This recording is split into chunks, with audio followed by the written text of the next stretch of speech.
You have to understand the background of 1972, 1973. And there were young people going all over North America and the world, for that matter, hitchhiking and exploring and trying to find out the answers to the great cosmic questions. Pot was quite a big factor in the whole scenario too. It was a bonding thing.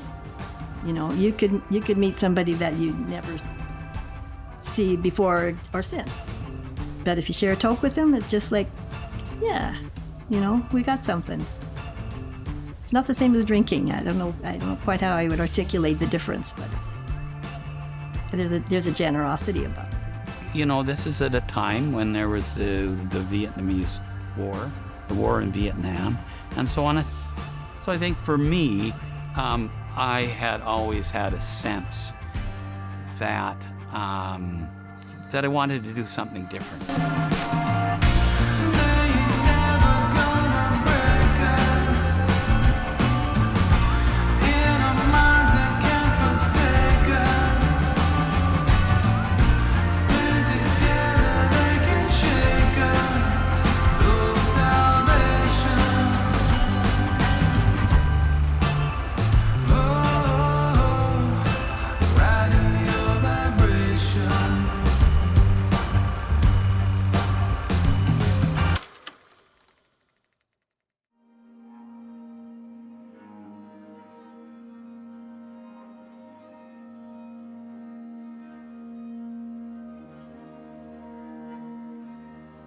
I ended up in Toronto in May of 1972, and I was gravitating toward Rochdale College because I had a friend there.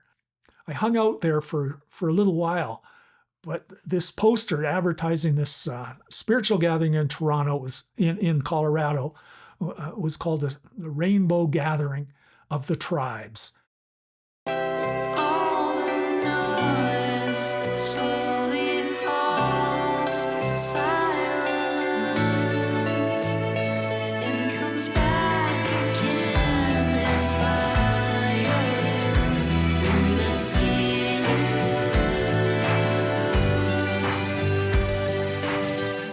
So I was drawn to go to that, but of course getting to Colorado when you're a young, long-haired guy trying to get across the border, that was tricky, but it all worked out, and I ended up in Colorado. I went to this gathering, which was quite phenomenal. The whole idea was to pray for world peace on the 4th of July, 1972, and this was the very first rainbow gathering that was held. People from different beliefs and faiths sharing what they knew, and then the climax was to go to this distant mountain. We all spent all night walking to go to this Table Mountain and pray for world peace together.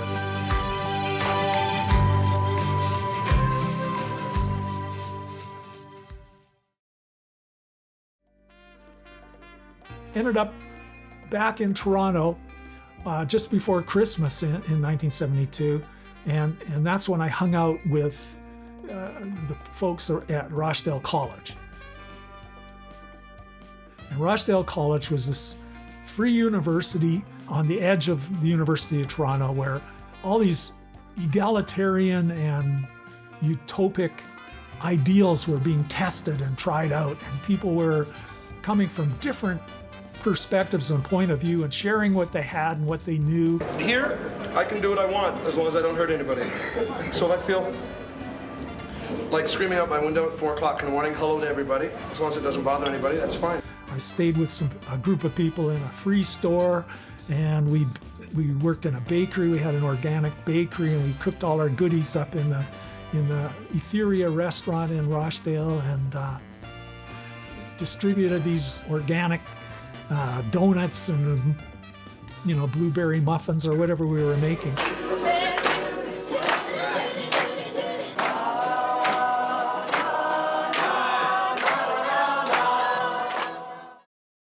one day there was this underground newspaper, and I forget what it was called, but there was a story about the Chilcotin in there, about this guy named Fred Quilt, who died after an encounter with the RCMP. And so there was this big inquest in Williams Lake. And I read about this, and it sounded very intriguing to me. And then there was a side story of Chi Wit, the recluse, the Chilcotin recluse who lived outside. And she'd been out living outside under a tree. And it was like, holy smokes, there's a world like that in Canada. I couldn't believe it. And by that time, I'd spent enough time researching and studying and learning about different beliefs and faiths, and there was time to actually put it into practice. So I was looking for a place to go, and that's what other people like myself, young people, were looking for. They were looking to get back to the land, to connect with a terra firma somewhere. And I was drawn to the Chilcotin after reading the story about Fred Quilt. In March, I headed out there, and I got to Bella Coola. I went across the Chilcotin. It was right at spring breakup time, which is a crazy time, the mud and everything and snow melting, and got to Bella Coola and right at hooligan time. So that was another significant moment that touched me later. Meeting Clayton Mack, the great grizzly bear guide, and him telling stories and getting intrigued with these stories. I ended up driving a family from Bella Coola, a Newhawk family, to Bella Coola. They needed a driver, and it was Easter time. And of course, what was going on at Easter in 1973 in Vancouver was the Easter Be-In. And so, of course, I went to the Easter Be-In. This is where the Back to the Land people, the counterculture people got together for a big music fest. And at the Easter Be-In, I met this fellow that I'd gone to university with, John Henderson. And John says, do you want to come up to Williams Lake with me I'm going to take stuff to my dad's. I just graduated from university and I'm going to go traveling. So he was moving out of his apartment in Victoria. And so I said, sure, let's go. And I jumped in with him, and we got up to Williams Lake and met an old high school friend of John's in the pub. She said, what are you guys doing? You want a job? I just got this government grant to open up a crisis phone line and a drop-in center, a youth drop-in center. And we need to hire 12 young people, and you guys fit the bill. So we both said, yeah, we'll do that. So we went back and got more of John's stuff from Victoria, and I got stuff from my parents' place in Victoria, and moved back to Williams Lake. And when we got here, Virginia, she had this little cabin down at 280 North Mackenzie, and she'd been living there with her son. We even had a house to move into. So it was all very cosmic and very unbelievably, everything fell into place. And so we started working in this place called Unity House, and this drop-in center. And that was how my life in the Caribou Chilcotin began. The Unity House was a crisis center. It was a crisis line. And I spent some time on the crisis line. However, I don't think I actually answered any calls. Fortunately for me, I was quite relieved and was invited to 280 Mackenzie Avenue. And from there, it's kind of a history. And one of the things we were doing at the Unity House was hosting a group that came up from Vancouver to start a food co-op in Williams Lake. That was another big part of it. We wanted to disengage as much as possible from the industrial, commercial, zeitgeist that was running the world. So this food co-op was a collective of people that have these same kind of ideas, that if we do things together, if we buy a big bag of rice together and split it up, we're all better for it. I knew a guy that started the food co-op back in Victoria, and they also got a government grant to hire people to go around the province teaching communities like Williams Lake how to start a food co-op. And so we invited them up, and they got us going, and we started Big Country Food Co-op.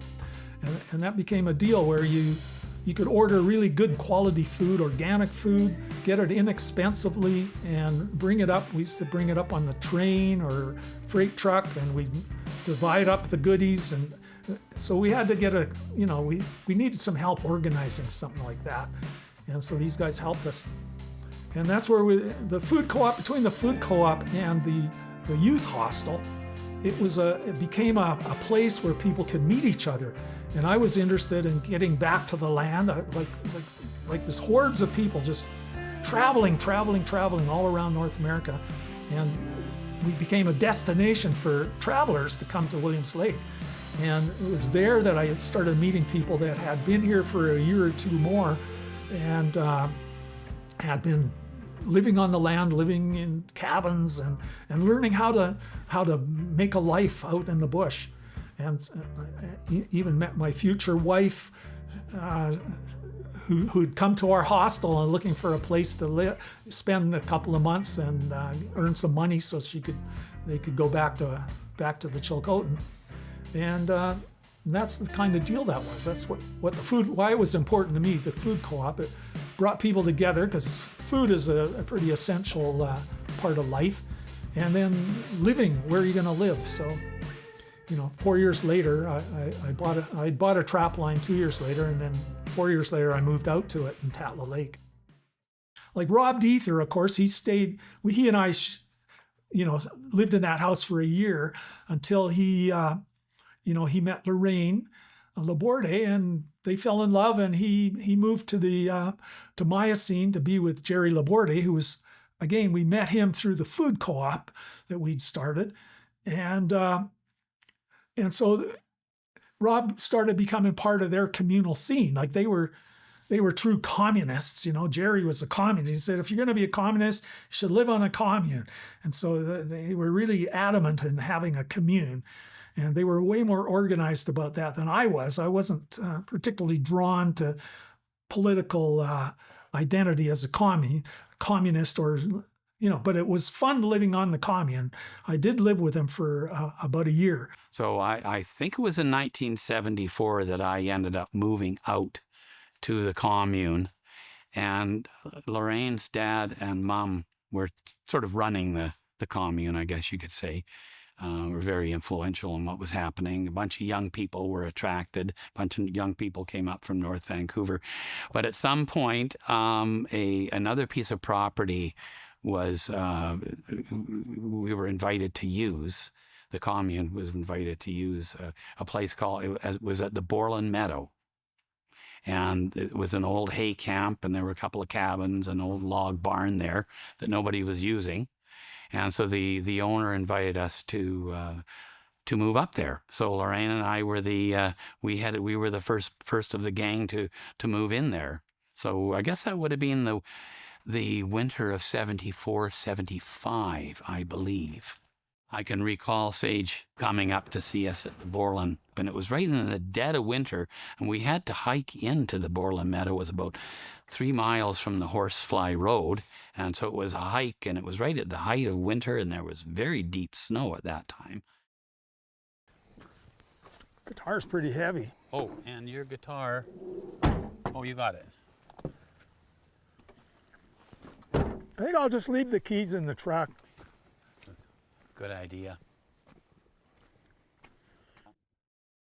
I had to take a Oh God, old Sage, geez, don't share this story. I mean, I got in trouble from Van for sharing stories, but no, I had to take, and it was so liberating to wander over into the bush and find some moss and right, wipe my, it was like, it's like the new age. Rick isn't taping this part. Well, he's taping everything, Rob. I think we're going this way, Sage. That way, Rob? I think this is the route. Okay. Follow the bear. This is like a highway compared to what it used to be like. Yeah. Well, to live at the Borland Meadow. No, we go everywhere with banjos and guitars. Of course. There's no stage. Like the warmth of the first spring thaw.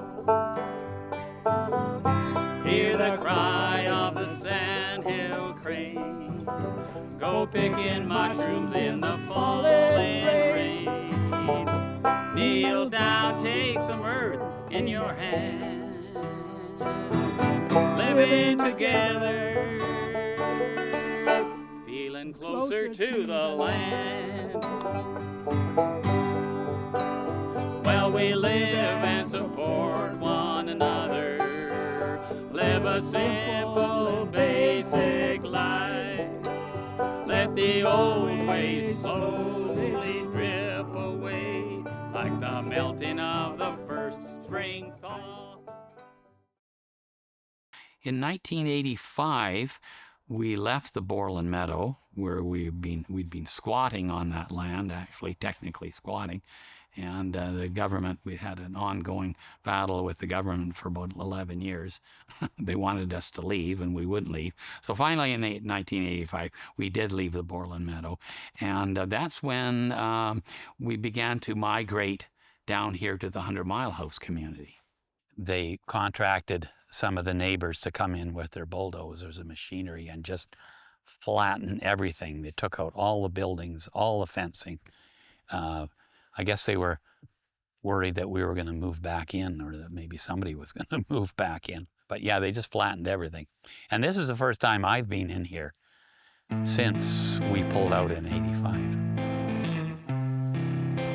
I recall Lorraine's dad saying that he figured it was the right to be able to grow anything you wanted. So we did. We grew pot. And we lived at the Borland Meadow. It was a very remote setting. And there was one occasion when the police arrived, of course unexpectedly, by helicopter, and to conduct a raid. And they landed in our bull pasture. We probably very foolishly owned a Jersey bull, and we built this enclosure for him, and the police pasture, and that's where the police landed with their helicopters. And so while they conducted their raid and pulled plants, and we were running around trying to hide the plants, and they were busy pulling them out. And while this was going on, our Jersey bull, Laddie, began to sort of butt and push this helicopter with his head. And when the police saw this, they were in a real hurry. They ran out and stuffed all their bags of dirt and marijuana and everything else, and took off in the helicopter. But that was quite a story around the detachment in Williams Lake. Was this story about the Jersey bull. And from then on, I mean, we were often raided. It was amazing the extent of that the police would go to get our pot plants, and they were lousy pot plants at the time too. I must say, was just sort of leaf and seeds is really what it was. It wasn't very high quality. They arrived on snowmobiles. Of course, they drove in on vehicles. One time the police tried to ride in by horseback, and they were led. They'd hired one of our neighbors to sort of lead them on this trip through the bush on horseback, and our neighbor didn't really want to see the police come in. So the story was that he kind of took them on a bit of a ride, and circled around the country a bunch of times, and then told the police that he couldn't really recall the trail in. So that was one time the police weren't successful in arriving. Yeah, I think we have a well in here. Maybe that little round part. Maybe that spot right that we're seeing over here, that kind of light colored. Let's just have a look. But be careful where you step. I imagine they would have filled this thing in. But yeah, look at this, is all quack grass, It does, doesn't it? Yeah, interesting. Well, maybe this is where it was. It was around here anyway. Yeah, many a fine meal cooked on this beauty.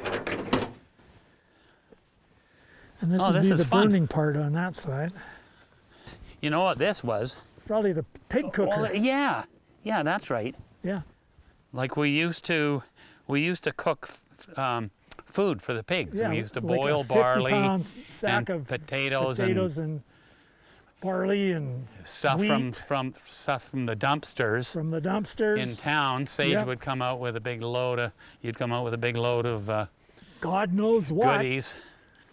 Hear the cry of the sandhill crane. Go picking mushrooms. No, it's not the right idea to pick mushrooms in the falling rain.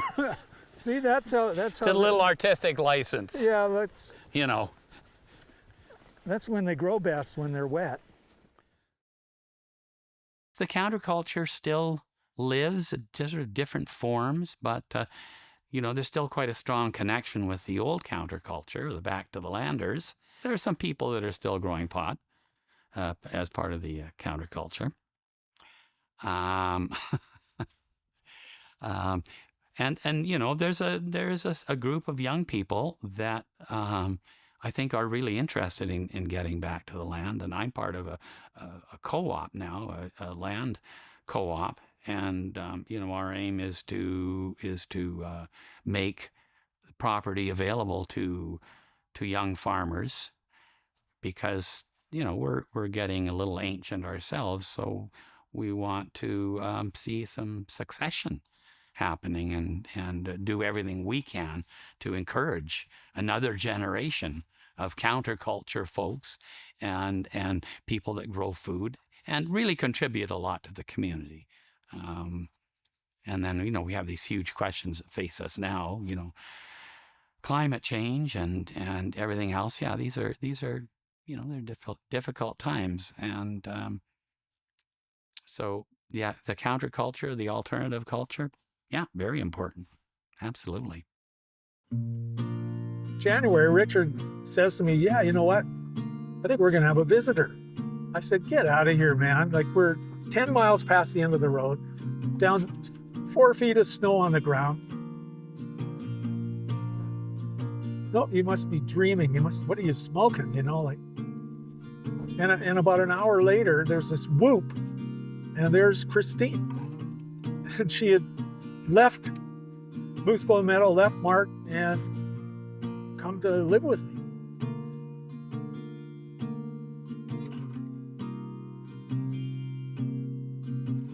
So we used to tan those martins using.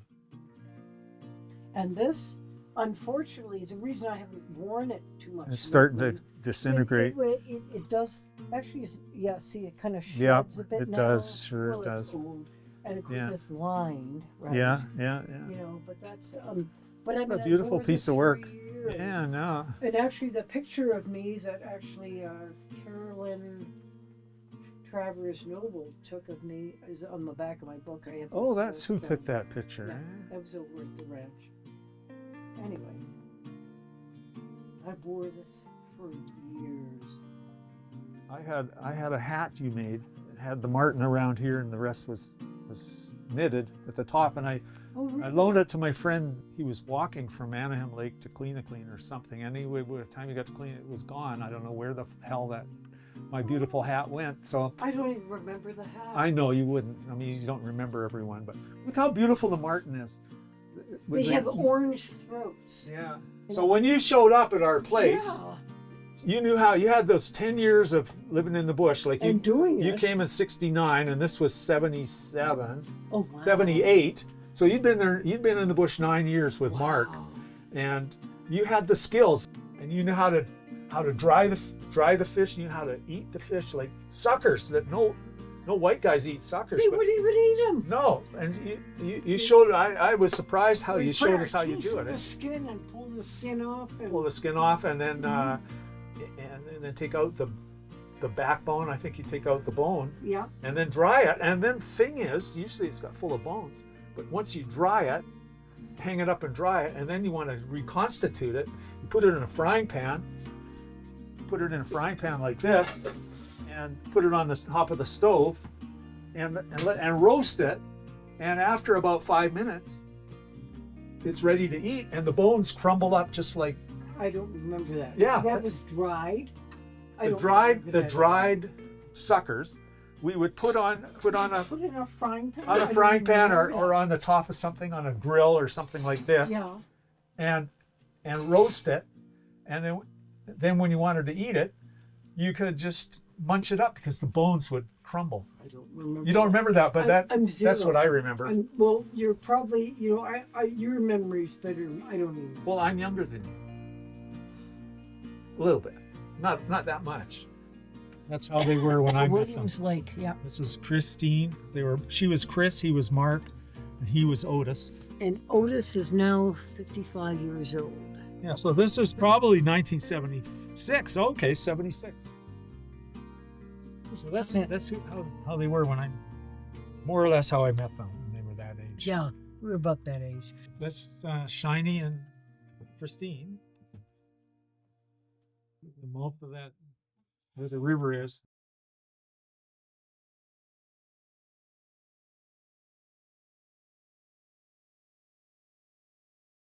Early September, that I got word on the internet, Twist Creek Fire and the Hell Raven Creek Fire had been torched by lightning, started by lightning in early September, and that's where I built the homestead with Christine back in 1977, 78. And so we heard it was on fire, and so then the Tribune showed a clipping of it, a photograph showing spot fires all along Twist Lake. I wouldn't mind going back and checking it out, really. We had a barn, we had a workshop, and we had a main cabin, we had a root cellar, there was an old cabin. So there's 5 different buildings. Some of it, there might be remains. I'm very curious to see what is there. And I'd like to show my grandkids, my kids, I'd like to see them, take them on the ground and check it out with them. From the Caribou Regional District, this is an evacuation order for the Twist Creek area for Monday, September 11th at noon. Pursuant to the BC Emergency Program Act, an evacuation order has been issued by the Caribou Regional District. The order is replacing the Twist Creek area alert issued on the 31st of August at noon. Due to immediate danger to life safety caused by wildfire, members of the RCMP or other groups will be expediting this action. It's a little bit difficult to get into Twist Lake.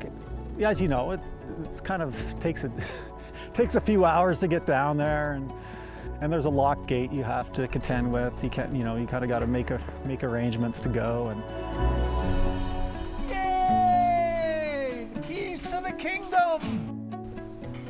Woohoo!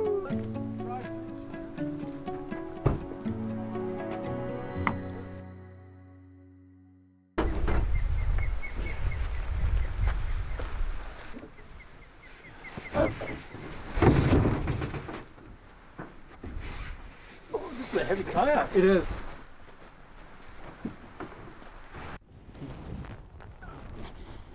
It's quite the rocks there, eh? Yep. I got it. Okay, can go over this way. Just gonna.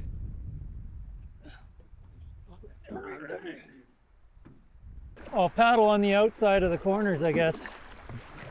Yeah, so you can see a sweeper on the left there, on the trail just above the end of the lake. This end of the lake, there's a lookout. And when you're hiking that trail, it's always a good place to rest. We'll see it. And you and Gordy and Cassie and Teal came and visited. Mm-hmm. And that was it was important. It was wonderful for us to have visitors because it was so isolated. Mm-hmm. And it must have been freaky for you to go into such a wild place. What do you remember about that?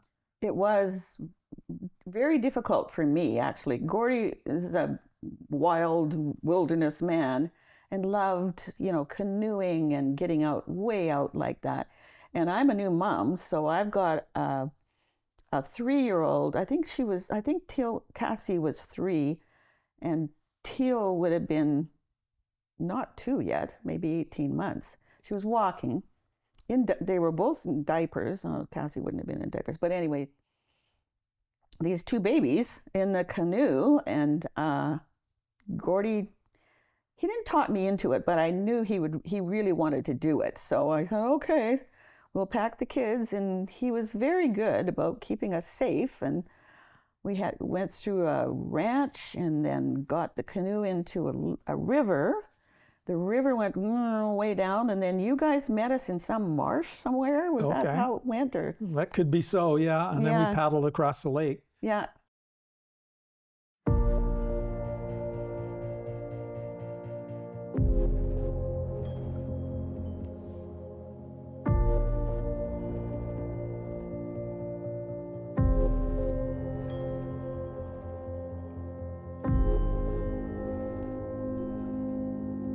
No, this is not navigable. Let's go back, Shine. Yeah. Should we turn right? Or pull into where Shiny is at there? Turn around in here. Come here and turn around. Okay. Let's turn around in the calm water here. Well, that's not the kind of water we want to paddle in with 3 heavy guys. Glad I wore my hiking boots now. Oh, do you guys have hiking boots with you? I have shoes, yep. Okay. Good.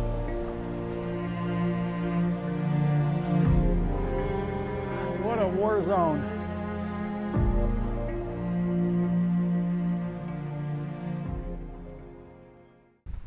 Looks like the topsoil's mostly gone though here, eh? Yeah. Probably would have had a bunch of kinnikinnick on it.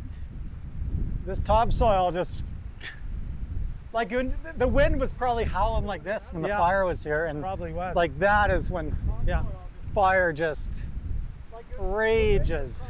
So we would we'd hike in and we'd rest. We'd sit on that rock and rest, and have a sandwich or whatever we had. A different pace of life, eh? Yeah.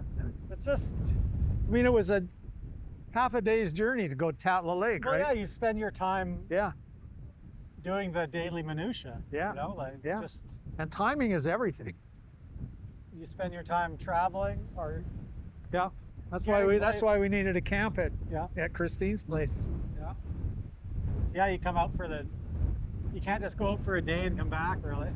So we must have driven across that frozen lagoon and everything else and got out on the river lake and then Just drove down. The only time we ever drove down the lake. The snow must clear off, eh? With I'm this glad wind. we didn't paddle, aren't you? Yep. How did you do this? Well, you probably went down that way. Carefully. Did you have to dismount and carry it? I don't think so. Wow, yeah. I could see a horse not really liking this too Oh, much. they didn't like it. You had to do it. Because that's all you got. That's all you got is this little... Yeah. So they were pretty nimble, those guys, you know.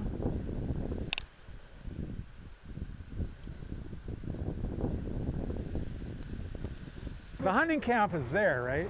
Okay, so the cabin's it's actually more this way. Over there. But I thought when we saw it flying over, it felt like it was more this It felt way. that way, but it's not. It's over there. Okay. The garden was there, and then the cabin's behind. We would canoe around the point almost, right? Yeah, almost. Into the slough there. But now there's a channel coming down that where we used to pull the canoe in. Isn't there a slough in there where you go into the slough? Yeah, and that's a river now. Yeah, but That's the new channel. Those recent photos, it looked like the river had gone back to the old one. Well, it's also both places. Yeah. Which is good. But when we flew over, it was definitely all here, mostly Not here. all, no, it wasn't. It was mostly here when we flew over. I don't think it was. Because you could see the water. Yeah, I know. But in those photos, it looked like this was mostly dried up. Yeah, it looks that way.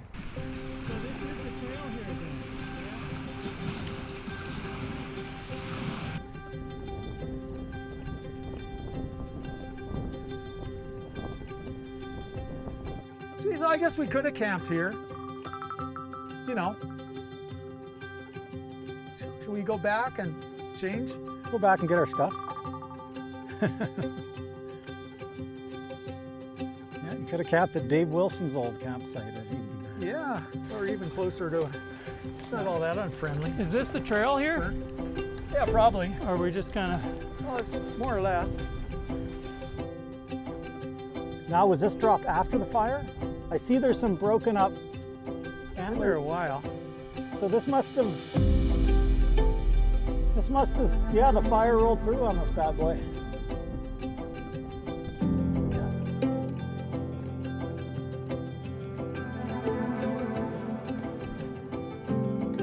a pretty good cattle trail. Like, Foster's built a cattle trail.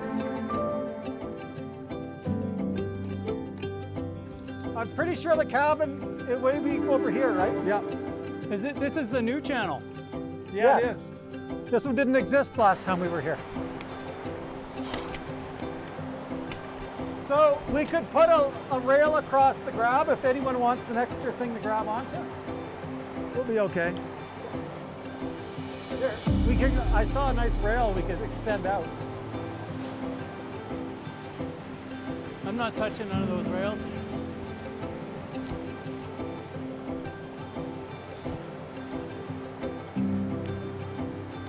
If I go like this. All right, thank you, son. Might be better to walk along the lake on the way back, eh? Yeah, I was thinking that too. I'm over here. Shiny. Oh, where'd you go? I crossed over there. Where we looked before? Yep. If you fall in, fall feet first. You don't want to get snagged in that stuff. Oh yeah, you should be the one, eh?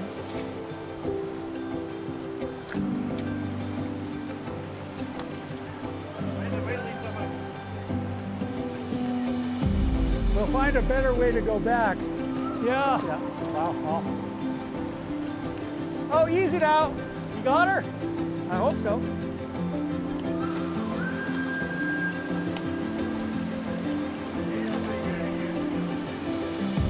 Just lean on the stick a little bit.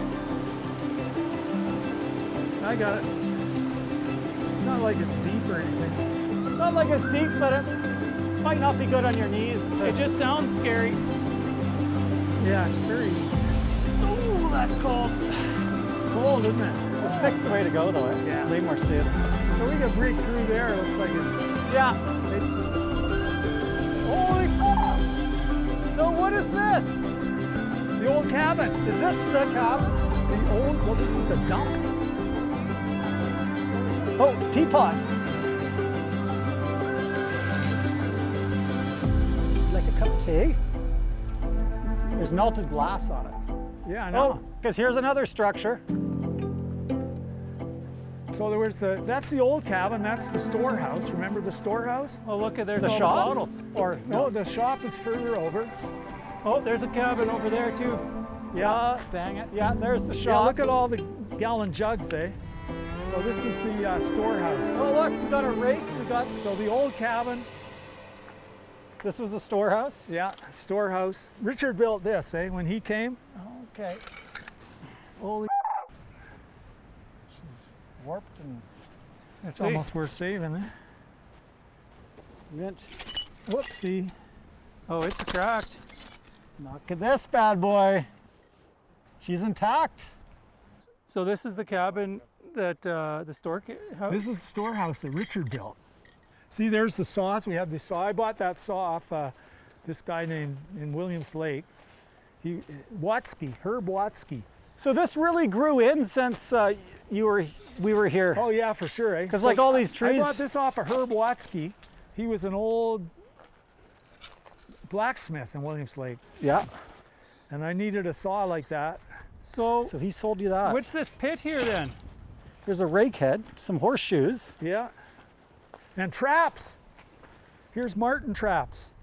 The shop would have been here. What's this pit here? Oh, I don't know. Garbage pit maybe. Or a place for you to play. I don't know exactly. Look there's your bike, Shuna. Oh yeah. There's your bike. Get a shot of that. We have pictures of him riding his bike with his ball hat on. Yeah, riding his trike. Want to try it out, Jennifer? Take a picture of it first. Yeah, I better get a shot of this. Milk can. Store grain in there. Where's my handles? Whoop. There, Juna. Lift your hands up so I can see the bike. These are the floorboards for the loft, because the store block was in the loft. Yeah, this is the floorboards from the loft that we're seeing here. See this wood, charred wood, right? Because this whole thing would have burnt. This would have fallen down. and all these Maybe we should we bring have that pictures. for Christine, eh? Yeah, I was thinking of that because there's pictures of her skating on the lake. Yeah. Might be her skate. It was pretty cleared and open when we lived here, eh? Yeah. But we got to find Bobby. Bobby will be in the. Bobby was on the might be burned. Bobby was on the back wall of that cabin. So Yeah. I have a feeling. Yeah. Let's So take there's a, the cook stove that we hauled down in the. We towed it in at Christine's boat there that she's got at her house. Kerosene lamps. Look at all the frying pans and pots. yeah, old Bob Cook would have. stove. Old Bobby would have been back on the back wall here. He would have been. This is snare wire. Yeah, it would have been snare wire we used to sew Bobby together, and that's right along that line. I know it was on the back wall of that cabin. So. Well, look at this. What the hell? More traps. They're selling postcards of the hanging. I'm pretty sure that could very well be the outline of that. Well, bring Bobby along. I got a bag. Well, rest in peace, my beloved space. God love ya. Yeah, thank you.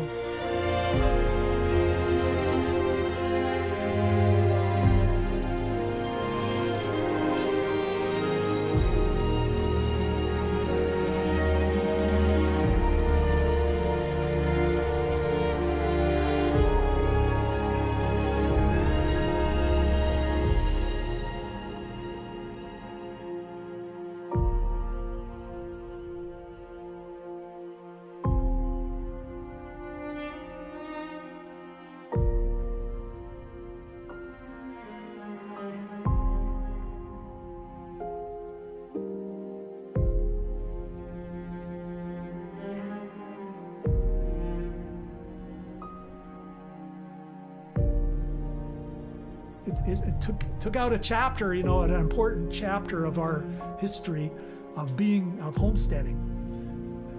But so be it, you know, it's part of life.